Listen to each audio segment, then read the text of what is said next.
Muito boa noite. Como estão vocês, amigas e amigos do Oração Ação, colegas desse grupo de estudos, onde a nossa curiosidade, a nossa boa vontade, a nossa abertura para a vida e para o mundo é interestimulada, é multiplicada. 1 mais 1 é sempre mais que 2, disse Beto Guedes iluminadamente. Traduzindo com palavras lindas, o que outro poeta, Jesus Cristo, disse: onde 2 ou mais estiverem reunidos em meu nome, lá eu estarei. Ou seja, para Jesus e para Beto Guedes, há uma matemática do amor. 1 mais 1 é sempre mais que 2, 1 mais 1 é igual a 3. Todos nós, bem intencionados, com boa vontade, lucidez, confraternidade, seremos mais que nós mesmos. Seremos mais que um. Porque toda mente, todo espírito bem sintonizado está com Deus. E assim seja. Muito bom. Estamos estudando agora uma ciência chamada história. Hoje é muito comum falar-se de narrativas.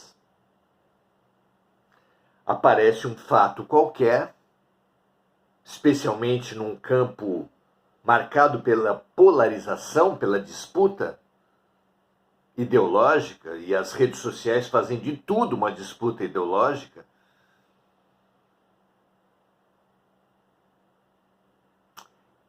Emergem, após os fatos, as narrativas. Desculpe. Para tudo o que acontece, há versões, há tentativas de apropriação, há um jogo político que se estabelece, mesmo que não sejam da área política.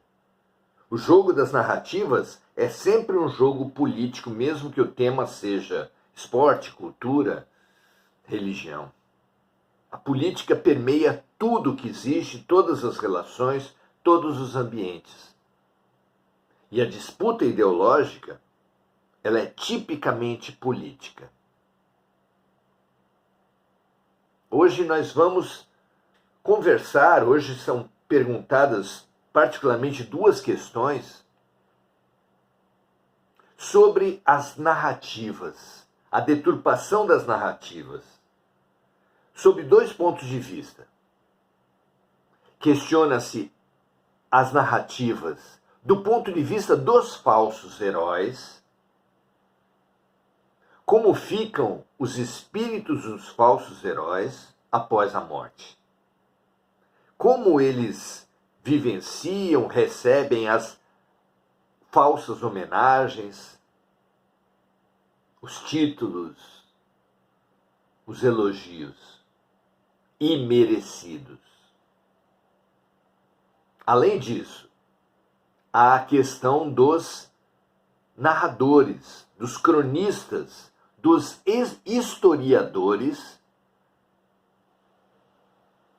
que, cedendo a interesses dos seus contratantes, e quem contrata os historiadores é quase sempre o poderoso, o interessado, o beneficiário das ideologias. Como ficam esses 2 espíritos? Que responsabilidade cada um tem? Qual o futuro desses espíritos, desses seres? Vamos lá? Muito bom. A primeira pergunta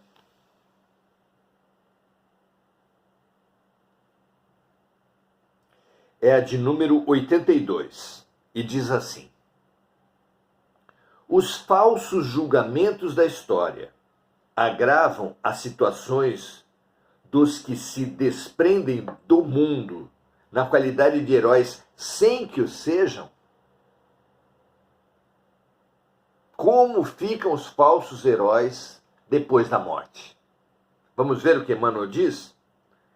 Os funerais solenes, as exéquias, os necrológios brilhantes, os elogios que se faz aos mortos, os pomposos adjetivos que se concedem aos mortos em troca do ouro da posição convencional que deixaram, afligem os que partiram pela morte de maneira intraduzível.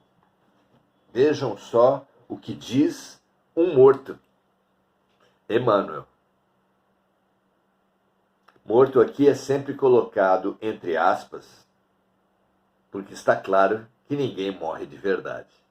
E continua ele: penosa situação de angústia se estabelece para esses espíritos sofredores e perturbados, que se envergonham de si mesmos, experimentando a mais funda repugnância pelas homenagens recebidas. Cessada essa fase do julgamento mentiroso do mundo, insincero, frequentemente se poderá observar a incoerência dos homens. São muitos os relatos de espíritos que ganham alguma lucidez, ainda que logo após a morte, e com essa lucidez adquirem a capacidade de perceber os pensamentos que estão por trás dos discursos, especialmente nos velórios, nas cerimônias, de forma que ele percebe a incoerência dos homens, os reais pensamentos daqueles que ele supunha terem mais afeto por eles. Perguntem-se, amigas e amigos, como você ficaria se por um instante que fosse, se tornasse capaz de saber o que realmente pensam as pessoas próximas a você a respeito de você. Terríveis as decepções. Não seria? Se não com todos, com boa parte. Acho mesmo que grande parte de nós enlouqueceria por saber o que pensam de nós aqueles que nos cercam. Aqui diz Emmanuel: cessada essa fase do julgamento mentiroso do mundo, frequentemente se poderá observar a incoerência dos homens. O antigo herói volta ao orbe. Aquele que morreu incensado, elogiado, endeusado, a expressão é muito saborosa, volta ao planeta com a roupagem do mendigo ou do trabalhador rude, aprendendo nas lágrimas silenciosas a compor os cânticos do dever e do trabalho, do valor não reconhecido. Ele que viveu o reconhecimento sem ter valor, volta para viver uma vida onde precisa mostrar um real valor sem qualquer forma de reconhecimento.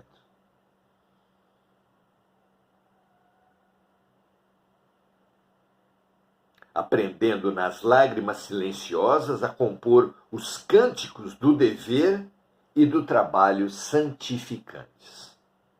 Todavia ninguém o vê, Porque na história do mundo, em todos os tempos, o homem sempre incensou a tirania e raramente fixou o olhar, inquieto, na flor carinhosa e humilde da virtude. Há um livro muito interessante que tem uma passagem que nos remete a essas questões daqui. O livro chama-se Voltei. A psicografia é de Chico Xavier e o autor espiritual é Irmão Jacó. Irmão Jacó não foi o nome do espírito na sua última encarnação. Ocorre que Chico Xavier estava sendo processado pela família dos mortos, que estavam interessados em receber os direitos dos livros por ele produzidos. Então, o autor espiritual assumiu o nome de Irmão Jacó para evitar esse tipo de problema. Mas o verdadeiro nome que ele assumiu na última encarnação foi Frederico Figner. Quem foi Frederico Figner no Brasil? Foi uma figura notável, dessas que se destacam na sociedade, dessas que a mídia lembra, os livros, a história assinala. Frederico Figner foi o introdutor do disco de vinil no Brasil. Proprietário do selo Odeon, muito importante, junto à classe artística, junto ao meio cultural, junto ao meio empresarial. Auferiu uma posição econômica e social invejável. Ele era um militante espírita. Mais que isso, ele era dirigente da Federação Espírita Brasileira, um dos diretores. Além disso, ele tinha o costume, tinha a prática de dar cestas básicas para pessoas pobres. Diante do que ele acreditava ser uma pessoa de destaque por mais diferentes pontos de vista, econômico, cultural, político e religioso, Frederico Figner, quando encarnado, dizia aos amigos que quando morresse, daria um jeito de trazer o seu relato após a morte, de voltar aos amigos na forma de um livro, é claro, e fazer o seu relato da vida após a morte. Efetivamente, ele o fez. Assim que morreu, trouxe esse livro, Voltei, e fez um relato de si mesmo, do que passou após a morte. Como se vê, não se tratava de um espírito com uma vida infeliz, que aprofundou seus maus pendores, que comprometeu as suas encarnações futuras com o que viveu na Terra. Mas talvez ele nutrisse uma expectativa maior do que ele efetivamente realizou. Conta numa certa passagem o próprio Irmão Jacó, Frederico Figner, que depois de estabilizado, quando aguardava um transporte para o mundo espiritual, ele teve uma vivência interessante. Vamos tentar discernir essa passagem. Logo após a morte, a maioria de nós tem uma necessidade premente: ser estabilizado diante dos fatos impactantes que nos levaram à morte. É parecido com o trabalho dos socorristas aqui na Terra mesmo. Quando você sofre um acidente, você e chega a equipe de resgate. Essa equipe de resgate quase nunca leva o acidentado imediatamente ao hospital. Primeiro, a equipe busca os sinais vitais e toma providências para estabilizar o acidentado. E somente com ele basicamente estabilizado é que se procede o transporte para um pronto-socorro. Por quê? Porque se isso não ocorresse, o paciente pode morrer no próprio transporte. Algo parecido acontece conosco após a morte, de forma que aquele que se acidentou, aquele que levou um tiro, aquele que morreu de morte violenta, ou acidental, ou impactante de alguma forma, ou mesmo de uma doença grave, que tem, portanto, a sua mente e o seu corpo espiritual desestabilizados, precisa ser estabilizado no que se chama, na literatura espírita, de postos de socorro. Mais próximos à Terra, existem pequenas instituições, digamos assim, que funcionam como postos de socorro, que fazem essa estabilização antes de remeter cada espírito ao seu local de devido merecimento. Por exemplo, as colônias de socorro. Frederico Figner não era um espírito mau. Tinha realmente méritos, vibração, para ser remetido a uma colônia espiritual. Porém, precisou ser estabilizado, e ali, naquele momento da cena apontada por mim, ele aguardava o transporte, porque sim, há transportes coletivos no mundo espiritual. Há várias formas de transporte, há o transporte individual, que é a volitação, há também transportes coletivos, espécies de ônibus, que são chamados por André Luiz, na sua série sobre o mundo espiritual, de aeróbus, já que são ônibus aéreos, digamos assim. Ele esperava então o transporte junto com algumas outras pessoas e um instrutor, até que chega até o local em que eles aguardavam o transporte, uma senhora com roupas muito simples, mas que tinha uma característica que chamou a atenção de Frederico Figner. Ela tinha uma luminosidade no peito.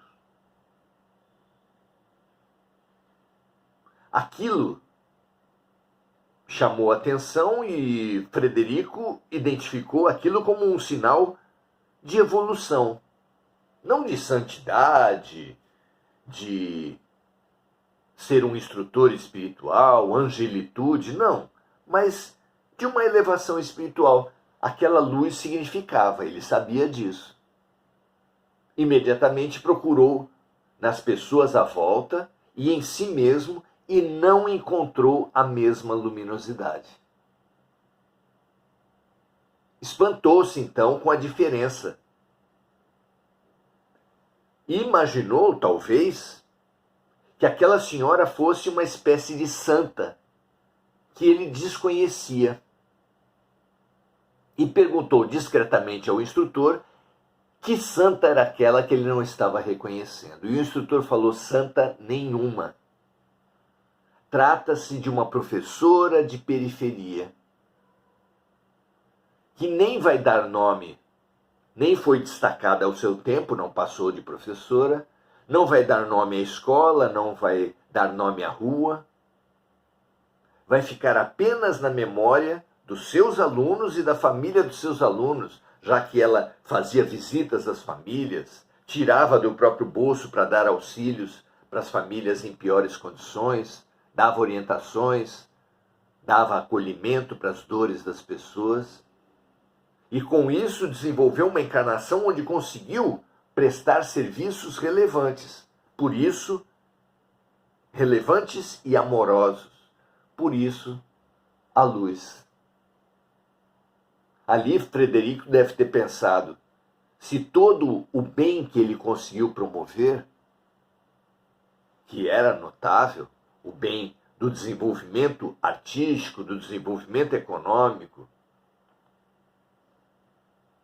o bem mesmo para pessoas que estavam famintas de dar as cestas básicas, se ele tinha colocado no bem realizado alguma espécie de fraternidade, de compaixão,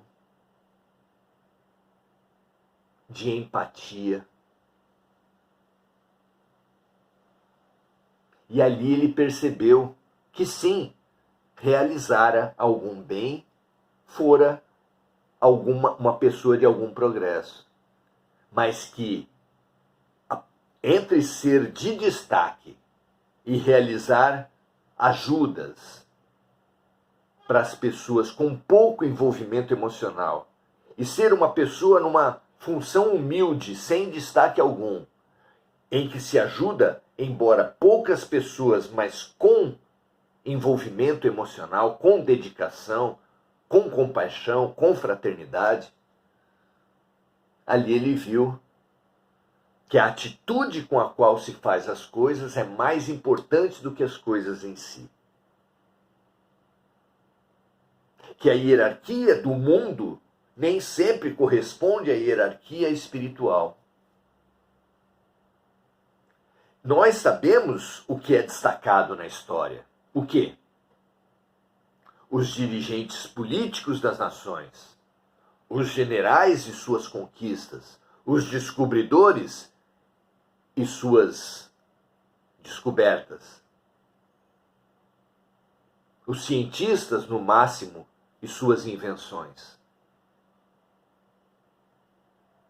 Muitos questionam a verdadeira existência de Jesus Cristo, porque ele não se classificava em nenhum desses nichos de poder tão valorizados pelo ser humano. Era um carpinteiro de uma região pouco valorizada, de um país dominado pelo Império Romano. A Galiléia era muito mal vista entre os judeus a Judéia era muito mal vista dentro do Império Romano. E ele, um cidadão comum dentro da Judéia, um cidadão de nenhum destaque, de uma cidade pequena, como seria ele valorizado pelos historiadores daquele tempo, que estavam preocupados demais com Anás, Caifás, César.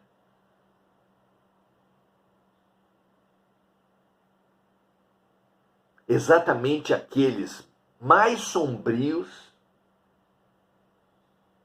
Pilatos,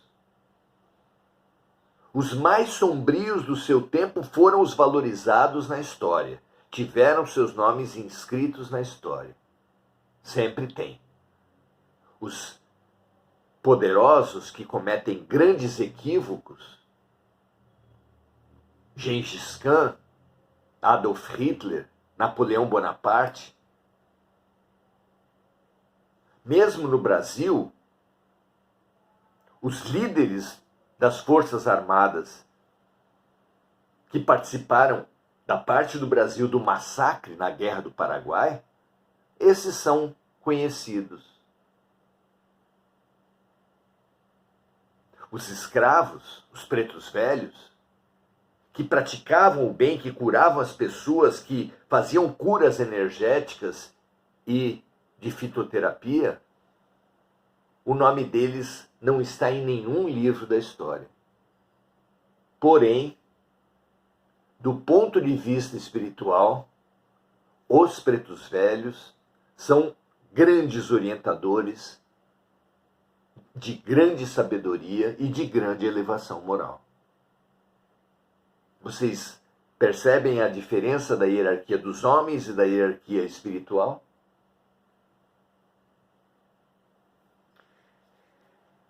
Aqui, disse Emmanuel, o próprio incômodo que o espírito, quando debilitado por ocasião da sua morte, sente pelos falsos elogios, pelas falsas posições e pelas verdadeiras reflexões que ele tem a partir desses falsos que lhe elogiam. Apontou também Emmanuel da posição complicada dos historiadores que, a serviço dos poderosos do seu tempo, criam narrativas fantasiosas e mentirosas de elogio a espíritos que, na verdade, produziram matanças, violências profundas, sombras, espalharam sombras pela terra. Esse pensamento serve demais para nós estabelecermos a nossa verdadeira prioridade. Nenhum mal existe em querer mais. Mas nós podemos fazer com que a nossa ambição seja voltada para o corpo, para o cofre, para os cargos,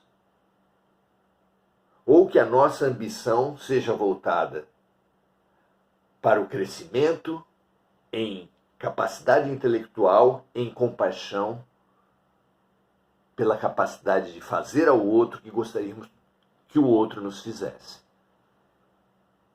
Que essa decisão seja a mais lúcida e corajosa da nossa parte, sem se deixar levar pelas hierarquias dos homens e buscando a hierarquia de Deus, daquele que só foi lembrado pelos seus seguidores e que não tem o nome inscrito nos livros oficiais da história científica dos homens. Jesus Cristo. Muito bom. Saudemos então os amigos que estão conosco nesses estudos. Maria José Sobral, Enir Cajazeira Silva, Marco Aurélio Trindade, Miriam Otaviano, Andréa Santos,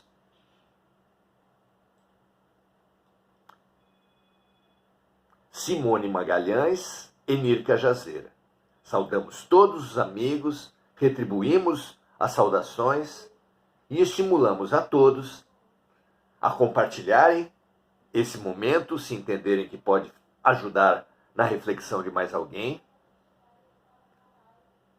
e estimular a nós mesmos essa lucidez de buscar a verdadeira luz de Deus e não a luz ensombrecida dos homens. Grande abraço, até amanhã, ótimo final de noite para todos vocês.